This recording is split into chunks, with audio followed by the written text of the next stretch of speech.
Nummer 6, Simon Green. Nummer 10, Simon Ryge. Nummer 11, Rasmus Larsen.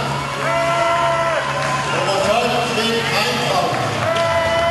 Nummer 13, Christian Ulriksen. Nummer 17, Heidén Brølling Rasmussen. Nummer 21, Jørgen Brølling Rasmussen. Ansvarlig leder er Dan Rasmussen.